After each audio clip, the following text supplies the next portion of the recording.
So, welcome everyone to our networking session on transforming diplomacy for a shared tomorrow. My name is Sebastian Blum. I'm a program manager at the Data Innovation Lab by the Federal Foreign Office, and I'm more than excited to be your moderator for today's session. As said before, the session is brought to you by the Data Innovation Lab.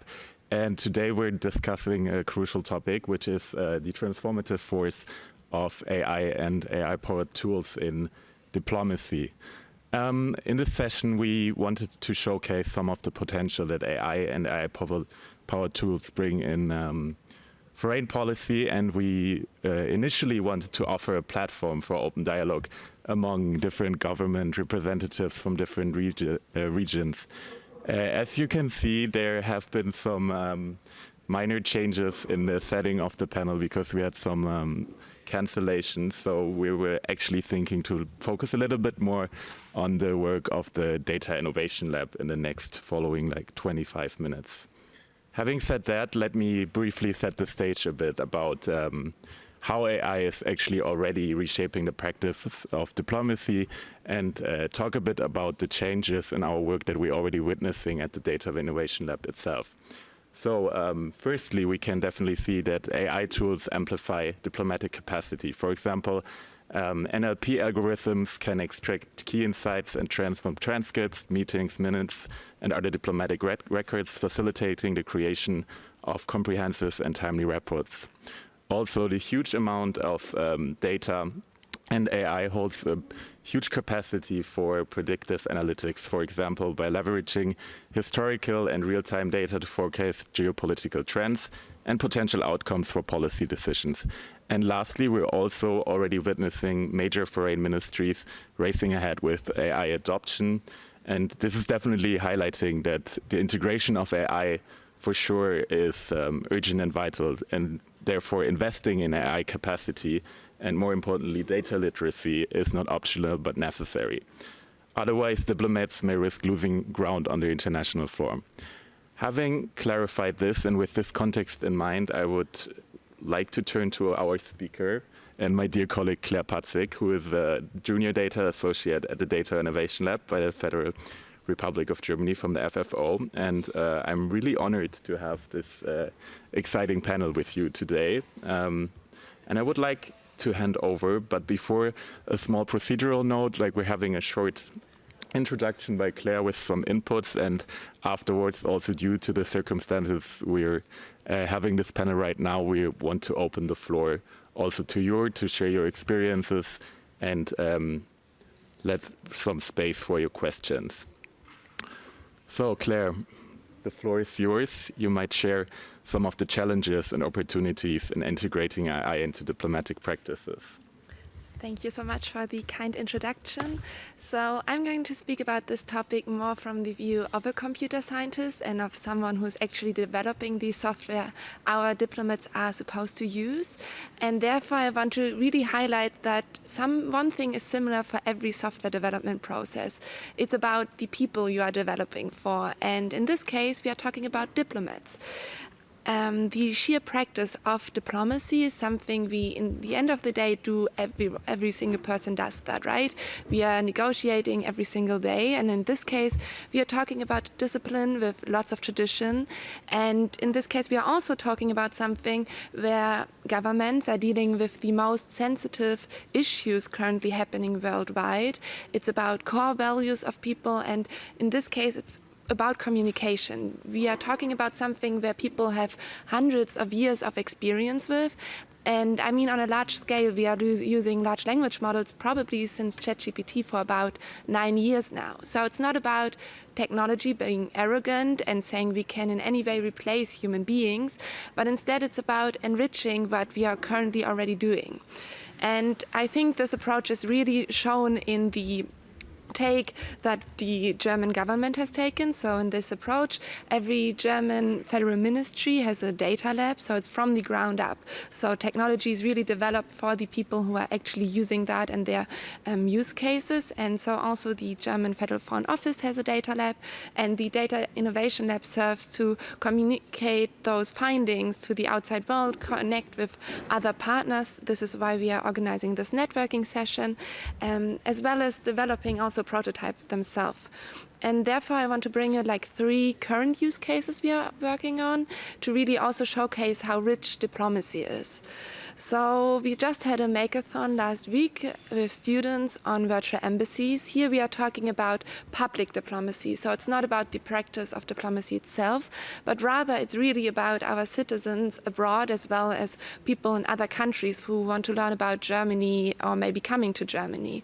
And here we see as a use case that obviously we might have an embassy in the capital, but there are remote areas where people might have issues traveling to the capital for an embassy. So we are really thinking about the system of virtual embassies where we might be able to offer our services in countries where we might not even have due to the current political environment or natural these catastrophes, being able to open an embassy, and now we might be able to provide the service still to those people.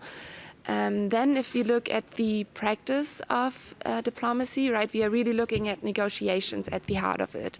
And so we had a huge challenge last year on developing tools, really supporting diplomats, and here really again focusing on working with diplomats instead of just working for them. And currently we are working together with other huge federal ministries as well as the GIZ on developing a negotiation tool for the upcoming COP. And here it's also about sort of providing a service not only for Germany, but open sourcing them and sort of leveling the playing field. I mean, most of the people in this room might be following the WSIS process and just following this one process, right? And keeping an eye on everything that is going on, all the other institutions publishing on that, just what the UN with reports is putting out is a lot. And if you look at governments, they are obviously forced to sort of follow everything that is going on. And even for somewhat large countries like Germany, this is a lot. And here we really see a use case for AI again in sort of combining all of that knowledge and really making it easier for diplomats to stay ahead with everything. And last but not least, it's also about capacity building. So obviously our academy knows what they are doing, but still sort of supporting young diplomats in their journey is something where you really need individual support. And we are currently developing, I'm doing that myself, a prototype really to train young diplomats to sort of bring them in lots of many different situations, being able to come up fast with arguments. And here we really think that this is again a use case that is interesting to every Ministry of Foreign Affairs globally, and where we again really want to stress working together and coming up with tools that really support each other. So here it's really about having you as an audience also reaching out to us, sharing maybe what you are working on, and really have some interactive dialogue. Yeah, well, thank you so much. I think you really were drawing to this point that the Data Innovation Lab itself was actually resulting out of the Data and AI Lab by the Federal Foreign Office.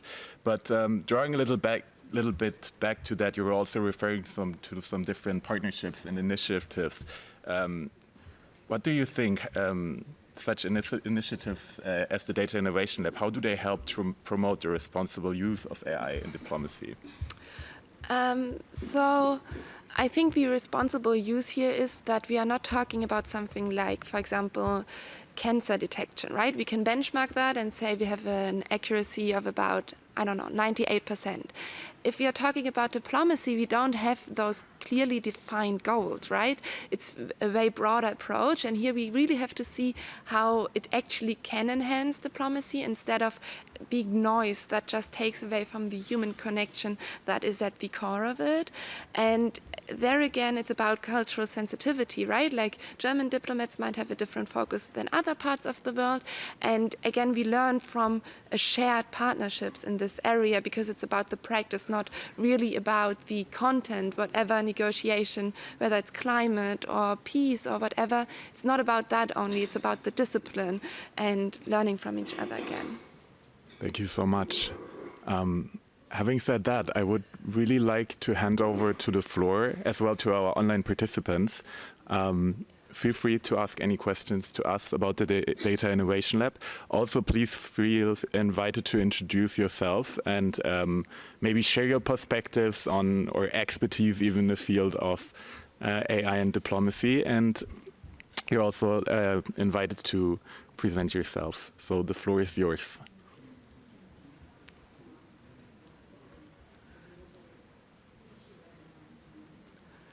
We're also checking, of course, the online participants. So if there's any question by our online audience, you're also very welcome to post some questions.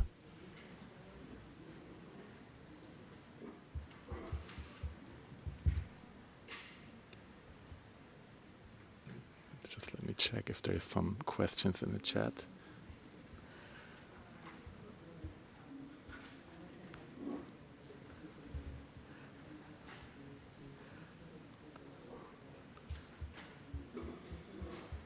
Hi, my name is Felix Kröner. I work for Reset Tech, a global philanthropic organization.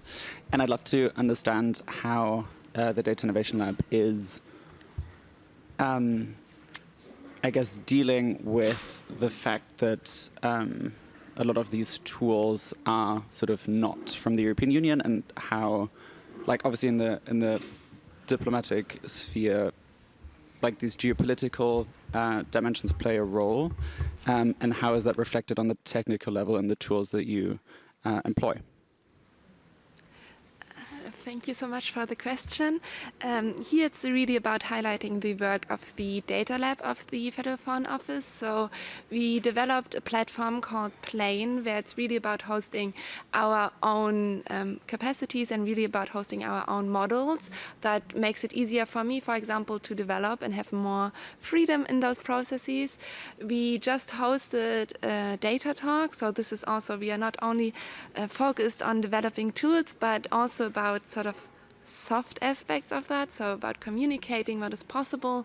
We do that by workshops with embassies, with partners worldwide, and being present at conferences, as well as inviting amazing speakers to our data talks. And we just hosted one on open source, so we are really also focusing on using different tools that aren't maybe connected only to certain countries, and we are able to host ourselves. We try to take that in account in our own work. And then again, it's about partnerships, right? About even, right, that we are currently hearing a lot about sovereignty and about Europe being sovereign itself. And even though there's many important key steps we have to take, technology can't exist on its own just in one nation, right? Like we are at the Internet Governance Forum, we are talking about so deep interconnections, and we have to take that into account and be realistic about what we are developing. And in some cases, if it's not about something very sensitive, we can also still obviously work with other partners and not have to do everything our own, because that can be, I think, also too much for other current ministries of foreign affairs that might still not have the capacities to develop tools themselves. And there again, it's, I think, the same point again and again. We are coming back to partnerships with countries that support the same values and developing together. And there, obviously, we have an dependency, but that's something that's important, that is enrichment to what we are doing.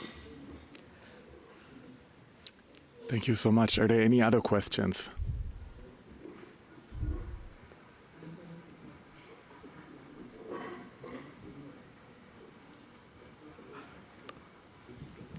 Hi, my name is Torge. I work with the German International Cooperation Agency, GIZ. I have a follow-up question on what you were just elaborating on, Claire. I thought it was very interesting, and you talked about interconnectedness, interdependencies. And previously you told us that basically every German ministry has its own data lab. And I mean, we're a government-owned company in Germany. We also have our data lab. We also work on solutions like this. So what I'm interested in is how do you look at the issue of interoperability in such a bottom-up approach from the technical perspective? How do you ensure that all these solutions that are being developed are able to communicate with each other and to link up even to the rest of the world? Thank you. Yes, so there we are coming back again to plain. This was really the point, to make it easier for also data labs to share data within government and to work together. We see that there is a peer-to-peer network established so that our data scientists are able to communicate and discuss what they are currently focusing on. Then again, I think we have with the new government a new ministry. This will always be an issue that you constantly have to work on, and I think there's lots that you can do in that regard. But for example, together with GIZ and for other ministries, we are currently working together on one shared project, and that's just about discussing clear responsibilities, having everyone on board, and then with a shared goal in mind, it's obviously very much possible to work together because we have one single focus. And here I think we also see, especially as the Ministry of Foreign Affairs, because we are not solely focused on one issue, but we are covering many, many topics, and therefore we are used to working together with other ministries and the experts working on those topics. So it's bringing that into the digital sphere and also to our data scientists as a mindset. So that is, I think, very important to us as government. I think this was also particularly interesting because we were also talking more about the technological aspects, but what are the organizational challenges in our work that you're witnessing coming out from a really specific position also inside of the organization of the Federal Foreign Office? Yeah, I think it's about always the same thing. It's about communication and clearly communicating as maybe the more technical community, respect for the work that is already happening. It's not about, again, replacing anything that's going on, but enriching. And at the same time, obviously, people have lots of experience and they know what they are doing, so you have to adapt to new processes. I think something everyone struggles with in all areas, for example, is how you sort of collect data, to have that in a format that works for the technical community, but that might not be relevant for the people who are currently working as experts on those topics. And there it's about capacity building and about data literacy and just coming back to the basics again and again. Yeah, thank you so much. I see we have another question on the floor. You just can talk into the microphone. Hi. Is it on? Yeah, it is on. We can hear you clearly. My name is Maureen Hilliard. I'm actually from an underserved region. I'm from the Cook Islands, one of the small island states in the Pacific.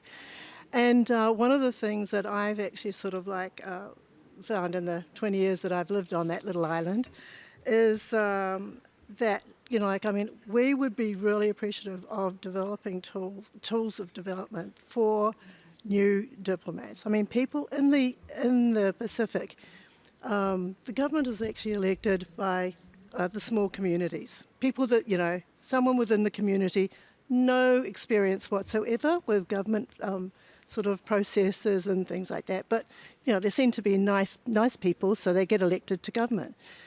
But there is no training. I do know there's no training for the whole diplomacy skills. The sort of skills that many of these people sort of get sent overseas to work with other ministries in their area.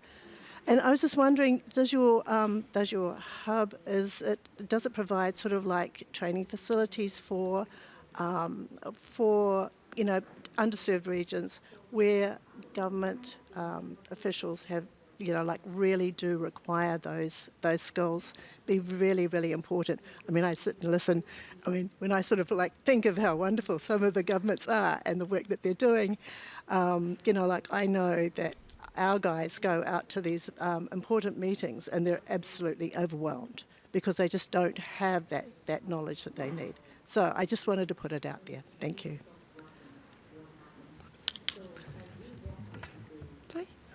Yeah, thank you so much. Yeah, this is really what our work is about, and this is why we are not focusing on a single negotiation or a single topic, but really about the art of diplomacy. So our tools are supposed to be open source. We are more than happy. I mean, this is what the session is about, to connect and to share them, and to also look at in the development process what other regions might need, and yeah, have an introduction into the tools, how we can go on from that. And yes, this is all what it's about, I suppose.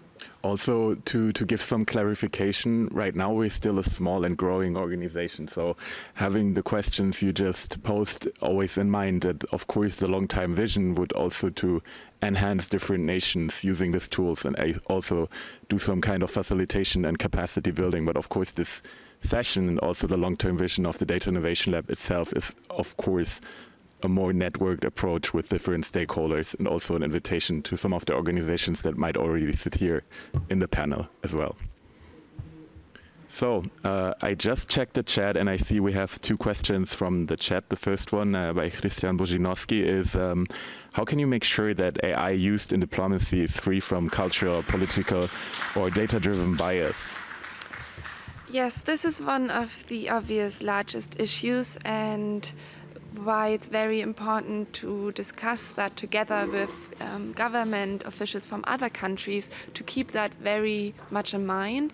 I think when it comes to political biases, it's somewhat easier, because for example, we are currently very much focusing on the official UN documents and so on.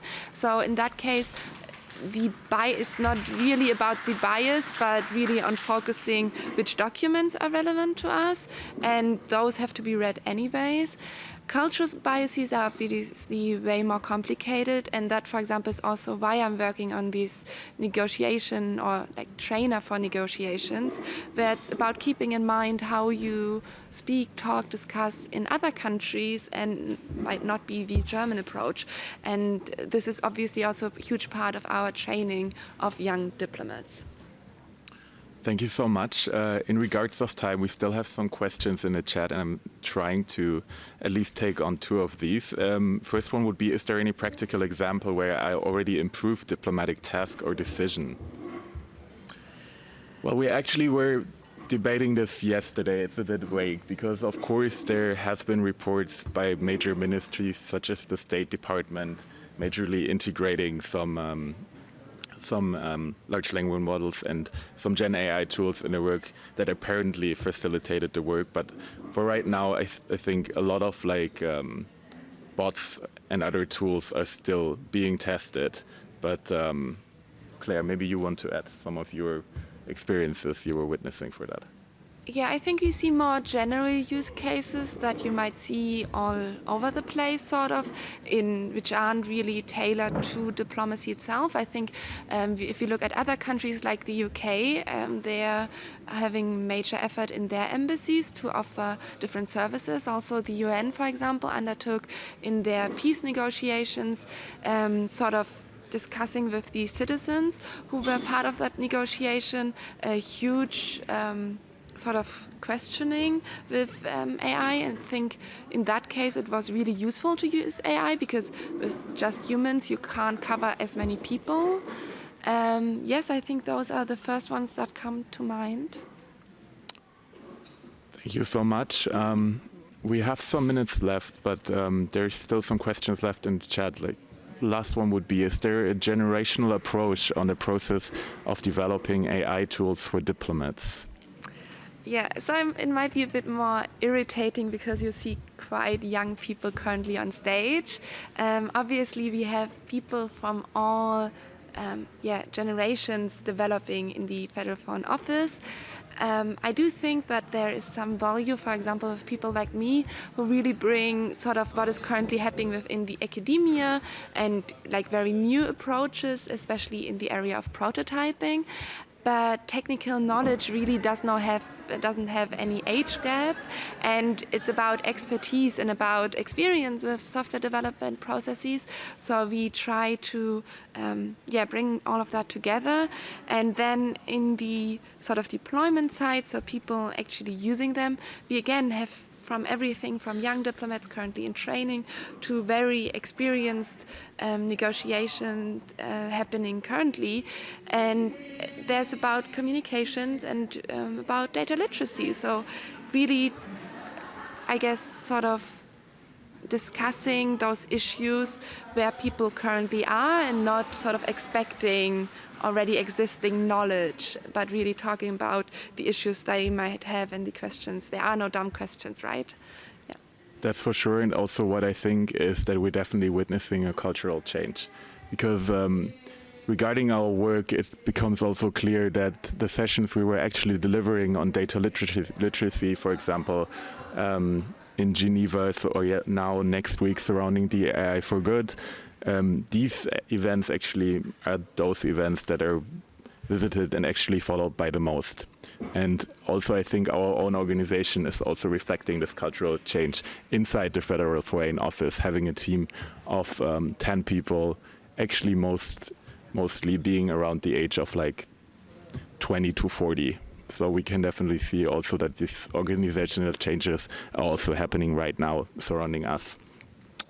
Regarding the time, I think we're almost done. And in interest of the remaining time we're having, I wanted to use the last round actually for having some short key takeaways. Claire, what do you think we should keep in mind closing this session on the diplomacy of the future? Just the deeply human-centered approach to it, about making connections, about enriching what's already going on, about using AI as something that levels the playing field, not about something that only serves specific countries. So again, open sourcing a lot. Yes, and communicating about what we really need instead of just doing something for the sake of using AI. Thank you so much. And I think with these last words, we would like to thank you from the Data Innovation Lab for participating in this enriching discussion. And also we would like to invite you to join us in our following discussions and follow our debates. And we're more than happy to participate and engage with the upcoming discussions with you. Thank you so much.